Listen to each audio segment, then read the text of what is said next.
We've all seen those headlines, right? Glimpses into the lives of, public figures, their relationships, struggles, and sometimes these really tragic endings. But how much do we ever truly understand the people behind the stories, especially when the narratives get so tangled like a complex web?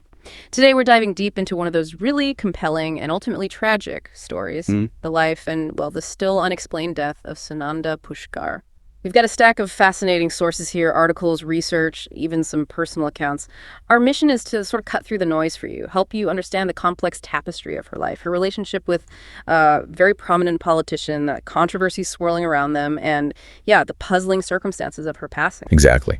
And our goal in this deep dive is to pull out the most important nuggets of knowledge from all these different accounts, give you a real shortcut to being well-informed on a case that, it absolutely captivated the national attention. We'll navigate the nuances, try to connect the dots, and make sense of the many, many unanswered questions that still linger.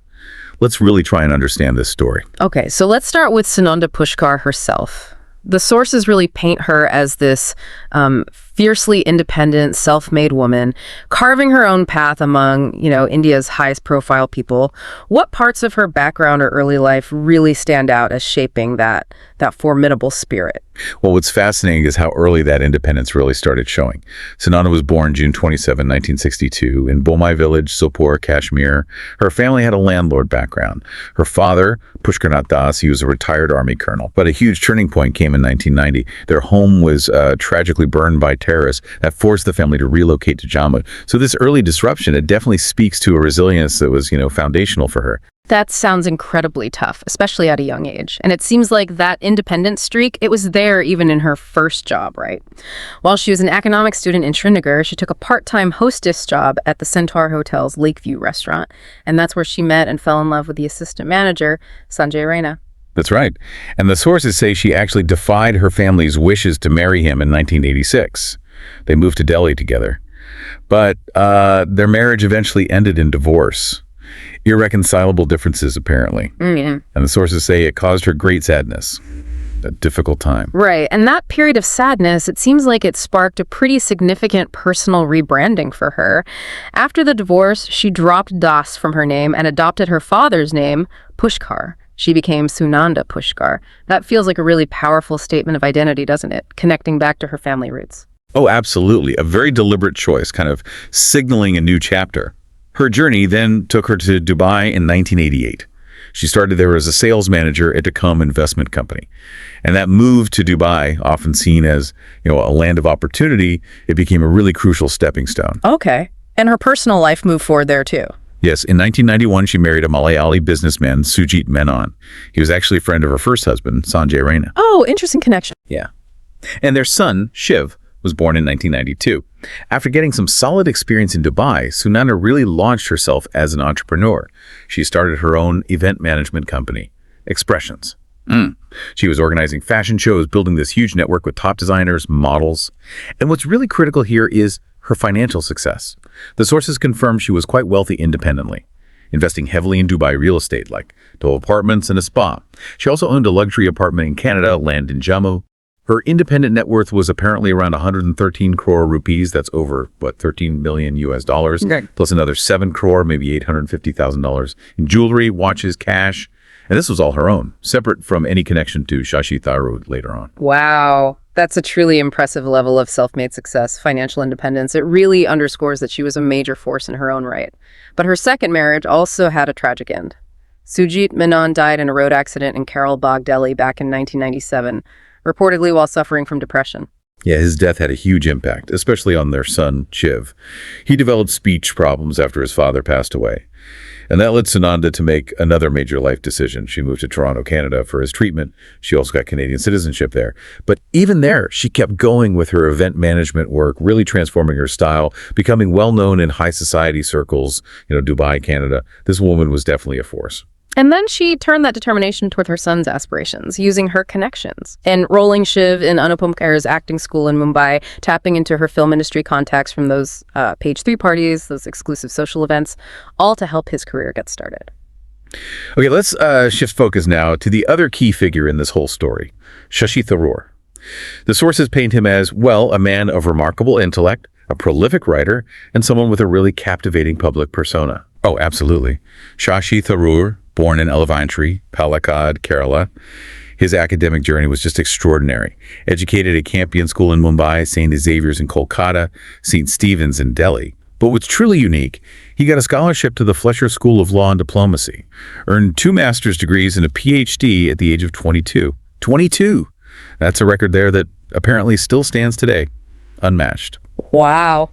After such a stellar academic start, his career path took him to the U.S., right? Appointed Deputy Secretary at the United Nations. A rapid rise. For sure. And his personal life, well, it had its own path too. While he was at St. Xavier's, he met Tilotama Mukhopadhyay.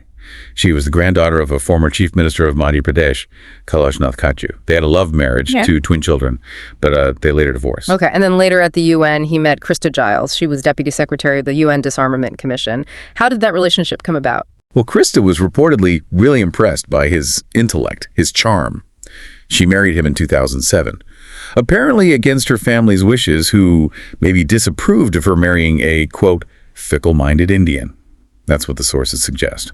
But she was committed. She later left her job, moved to India with him when he resigned from the UN to go into politics. Right. And his entry into Indian politics seems like it was pretty smooth, helped by close ties to the Nehru-Gandhi family from his UN days. Exactly. In 2009, he made his political debut, won the Lok Sabha election from Kerala on a Congress ticket, and Krista actively campaigned for him. His quick appointment as Minister of State for External Affairs, despite being a first-time MP, that really highlighted his influence, the political capital he had. So we've seen how remarkable both Sunanda and Shashi Tharoor were individually, building these impressive careers. It's fascinating how these powerful, distinct paths eventually crossed.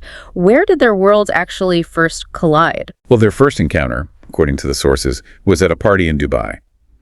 Tharoor was there on a government visit. And Sunanda's personality, her attractiveness, reportedly captivated him pretty much immediately. Okay. And then they met again shortly after. At Jitan Prasada's wedding reception in Delhi in 2010, was that when things really clicked? That seems to be where it deepened quite a bit. Tharoor, apparently having moved on from Krista by then, was increasingly drawn to Sunanda's, beauty and personality. And Sunanda, she was impressed by his influence, his high ministerial post. Found solace in him, perhaps. They exchanged numbers, started meeting frequently. 5-star hotels like the Samrat, Hyatt Regency, Ashoka, lunch, candlelight dinners. Sounds like a real whirlwind romance. And this relationship, it didn't stay private for long. They attended a government function in Shillong together, staying in a presidential suite. That must have brought it out into the open. Oh, definitely. That public revelation directly led to the fallout with Krista Giles. When she learned about Tharoor's new relationship, Krista decided to head back to the U.S. She wrote this emotional letter to Tharoor, copied Sonia Gandhi apparently, saying she was ending the relationship, offering to sign divorce papers. But the whole thing was considered Tharoor's private affair. The party didn't intervene. It really shows the intense scrutiny, the emotional cost of that kind of public life. But even before they could get married, another massive scandal blew up, the IPL controversy. Lalit Modi, the IPL commissioner then, tweeted accusations that Tharoor misused his influence to help a consortium, Rendezvous Sports, acquire the Kochi team.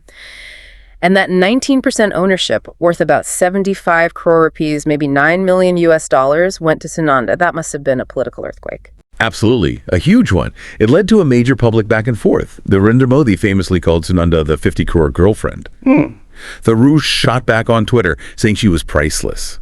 A quick, almost poetic response, But it didn't stop the political damage. Despite his clarifications, Tharoor had to resign from his ministerial post because of the intense pressure. That event really cemented her public image. Wow. And then, just 4 months later, August 2010, they got married. Traditionally, at Tharoor's ancestral home in Kerala, it's noted Sunanda's family wasn't there, but their relationship had apparently normalized by then. So how did their lives unfold as this very public married couple? Well, post-marriage, while you'd often see them together, their lifestyles were quite different. And this is where you see the sort of nuances of public versus private life. Tharoor focused on his political work.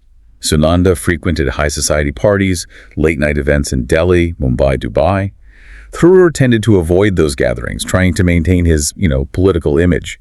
It's important to remember, Sunanda was already financially secure from her own ventures.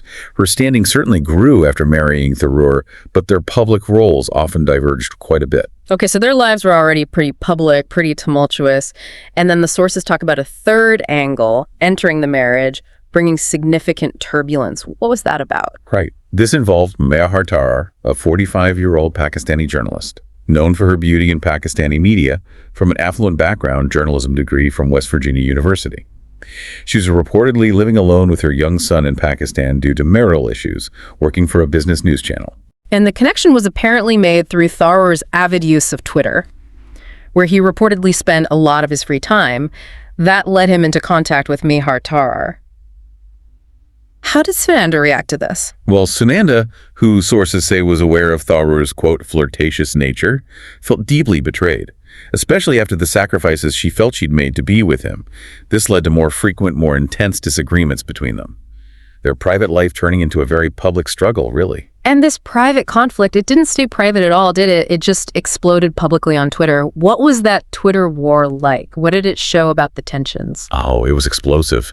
Sunanda started exposing Tharoor and Tarar on Twitter, a very public, very uncomfortable Twitter war. She even went so far as to directly accuse Mehar Tarar of being an ISI agent. I mean, that's a hugely controversial, incredibly serious accusation, especially in India, implying espionage for Pakistan. Unverified, of course. That is an extreme accusation to make so publicly. How did Tharoor try to manage the fallout from this very visible fight? Well, clearly troubled by it all going public, Tharoor managed to placate Sunanda somehow. They issued a joint statement affirming their marriage was fine. He also tweeted that his account had been hacked, trying to kind of dismiss those really controversial posts. Right. But Sunanda, she made this poignant comment to a TV channel that really stuck with people, highlighted her feelings. She famously said that Twitter was her satan, her co-wife. Reflecting that deep sense of betrayal, Tharoor's preoccupation with the platform. That phrase just captures the raw emotion, doesn't it? A stark reminder of how public platforms can become these deeply personal battlegrounds. Absolutely. It gave a rare, kind of unfiltered glimpse into her emotional state at the time. Okay, this brings us to the final, very tragic hours leading up to Sunanda Pushkar's death. The sources describe escalating tension between the couple. What was the immediate lead-up? On January 15th, just 2 days before she died, they were on a flight from Thiruvananthapuram to Delhi. Sunanda and Tharoor reportedly had a major fight on the plane. The critical reason cited. Sunanda discovered Mehar Tarar's number saved as Harish on Tharoor's phone. She saw this as a profound, like the ultimate betrayal.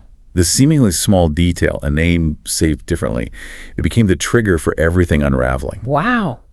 And the intensity of that fight carried over. When they landed, Sunanda stayed in the airport washroom for half an hour. Tharoor, frustrated, just left for their bungalow alone. It sounds like they were really at a breaking point. It certainly seems that way. Sunanda eventually came out of the washroom and went straight to the Hotel Leela Palace in Chanakapuri. Tharoor had booked a suite there. The stated reason for the hotel was that their bungalow was being whitewashed, and Sunanda was allergic to the fumes. And it was on that same day, January 15th, at the hotel, that the infamous Twitter war really erupted again. Sunanda reportedly hacked Tharoor's account, lashed out publicly at Mehar Tarar, including that incredibly serious ISI agent accusation. Tharoor later arrived at the Leela Palace and again tweeted that his account had been hacked, trying to contain it. But the conflict didn't stop there.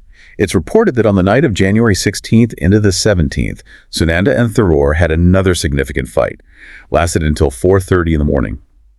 After this alleged fight, Tharoor apparently slept on the sofa, Sunanda slept on the bed. Yeah. The post-mortem later noted injuries on her hands and mouth, which were suspected to have happened during this intense domestic dispute. Then on the day she died, January 17th, Tharoor left the hotel around 6:30 a.m. for a Congress Working Committee meeting. Sunanda stayed in the hotel. CCTV footage showed her going into her room at 3:22 p.m., and nobody else was seen entering after that point. Her body was tragically found around 8:30 p.m. Tharoor returned to the room, number 345, at the Leela Palace. The door was unlocked. He found Sunanda motionless on the bed, covered by a quilt, appearing as if she died in her sleep. He immediately called hotel staff, a doctor, his PA. The initial investigation, did they find anything suspicious in the room? Not immediately suspicious items, no. But they did find 2 empty L-Prax wrappers in Sunanda's bag, 15 tablets missing. This led to the initial assumption of suicide by overdose. Her body was sent to NAMS for postmortem. A panel of 3 doctors did a videographed autopsy. The report concluded her death was unnatural and accidental due to a drug overdose. Alprax, likely. 10 injury marks were found on her body, yes, but these were deemed to be from a domestic dispute, not directly related to her death.